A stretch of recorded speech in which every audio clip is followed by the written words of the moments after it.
C'est quoi une vie bonne? Dans un premier temps, malheureusement, c'est de pouvoir vivre de son salaire. Vivre, pas survivre comme c'est le cas maintenant pour beaucoup. Pour ceux qui ont des salaires, parce qu'il y en a beaucoup qui n'ont pas de salaire. Et puis, c'est juste ça, vivre simplement. Oui, voilà, c'est pas que ce soit mettre au boulot dodo, faire que ça, avoir des loisirs, on va pas faire que ça toute sa vie, travailler. Donc les 2 jours on va travailler comme des esclaves, les 2 ans de retraite en moins, on sent bien,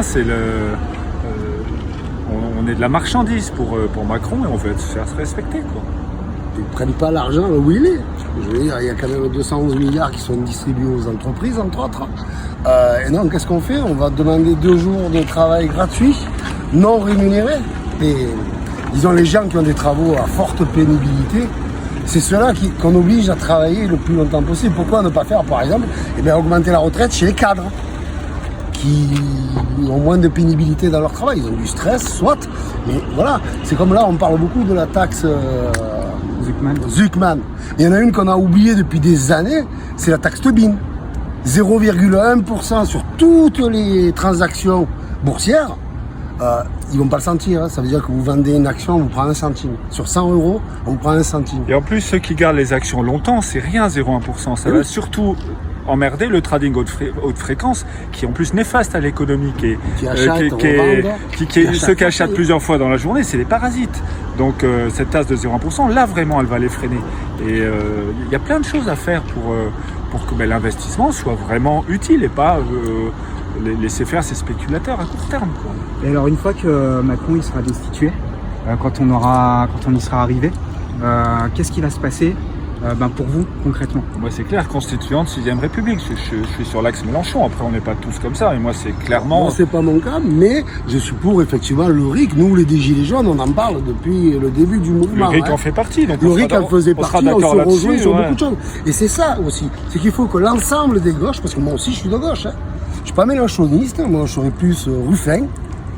Mais voilà, les gauches peuvent, elles par contre, converger pour avoir des idées communes, des plans communs, des projets communs, voilà, et tout en intégrant aussi les autres. Alors bon, pas jusqu'à l'extrême droite, hein, mais chacun ne lâche pas torchon serviette, mais voilà. Mais après, toute la gauche, déjà, si on arrive déjà à unifier la gauche, ça serait déjà, je pense, un bon début. D'accord. Voilà. Et donc, pour vous, en fait, ça commencerait par unifier une partie de la population. Oui, c'est ça et aussi. Puis ensuite, petit à petit, arriver à entre guillemets, convaincre les autres. Puis il faut trouver aussi, pas un leader, j'aime pas trop le mot, mais disons quelqu'un qui puisse représenter, on va dire, la plus grosse partie de la gauche. Déjà, pour pouvoir avoir une majorité, parce que même là, on met Mélenchon, on met n'importe qui, le problème c'est qu'on n'a pas de majorité. C'est ingouvernable. On l'a vu avec Chirac, on l'a vu avec tous. Il faut une majorité. Bon, et la gauche, une majorité de gauche. Et la gauche, elle arrive au pouvoir. Oui. Et ensuite, comment ça va se passer au niveau de l'Union européenne? Est-ce que ça va être possible?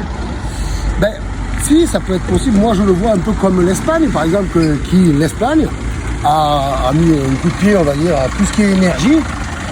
Sachant que nous, en plus, on est le plus grand producteur d'électricité. Nous, on a de quoi s'autosuffire en électricité.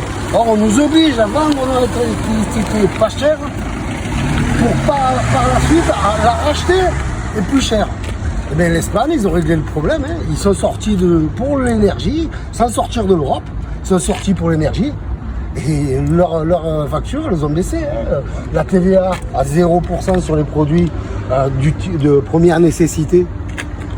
C'est pas en enlevant la TVA sur le paquet de pâtes à 2 € qu'on va baisser la TVA. Moi, je suis beaucoup plus radical que ça. Je pense que je suis convaincu par le Frexit, même si ça a été poussé par la droite, sinon je ne sais même pas d'ailleurs s'il est d'extrême droite, mais Philippot, tout ça. Je suis pour sortir l'Europe. Pour moi, elle est verrouillée. Il n'y a rien à en tirer. Elle est vérolée, elle est corrompue. C'est que les lobbies, on le voit sur les traités de libre-échange, on les voit sur les pesticides, on l'a vu sur les vaccins, on l'a vu sur von der Leyen. Il n'y a pas plus corrompu que cette femme. Elle s'est fait virer pour corruption d'Allemagne. Elle a été présentée à la Commission européenne par Macron sur conseil de McKinsey. Enfin, voilà, si c'est un petit noyau qui est vérolé, pour moi, il faut sortir de l'Europe complètement, le Frexit. Donc, je vais rejoindre Philippot et Asselineau là-dessus, sans aucune honte. Éventuellement, on reconstruira quelque chose plus tard mieux, mais elle est mal partie. Il faut mieux quelque chose qui est mal parti, il faut mieux le couper. Ça sous-entend donc de sortir de la zone euro. Ah oui, oui. Oui, donc ça veut dire remettre un franc en cours. Ah. Hein? C'est lourd. C'est lourd. Autre chose, la dette de 3 300 milliards, on ne la remboursera jamais. Il y a deux pays, trois enfin, qui ont eu trois pays qui ont été en faillite récemment. Il y a l'Argentine. L'Argentine, il y a le FMI qui dit mais vous faites, on vous exonère, on annule une partie de la dette, mais vous faites baisser, puis baisser les rémunérations, baisser les retraites et tout. Puis ça suffisait pas, ils ont recommencé, ils se sont enfoncés. La Grèce, pareil, ils se sont enfoncés. Et il y a un pays qui est vraiment exemplaire là-dessus, c'est l'Islande. L'Islande, ils se sont déclarés en faillite et ils ont dit la dette, allez vous faire foutre. On part avec zéro dette. Et un pays ne peut pas faire faillite. Et le pire, c'est que c'était les banquiers cosmopolites de Londres qui détenaient la dette. Ils sont allés se faire cuire le cul. Et le pire, c'est que du jour où l'Islande s'est retrouvée avec zéro dette et a voulu réemprunter sur les marchés, et comme ils avaient zéro endettement, mais ils ont une mémoire de moineaux, les financiers. Ils se sont précipités pour les financer. Il y a eu pratiquement aucune coupure dans les versements des retraites. Ça s'est très bien passé, l'Islande. La France, c'est pareil. Un jour, on se déclarera en faillite. On dit, la dette, c'est pas moi qui la détiens. C'est des milliardaires, c'est des fonds de pension. La France, elle va vite se redresser.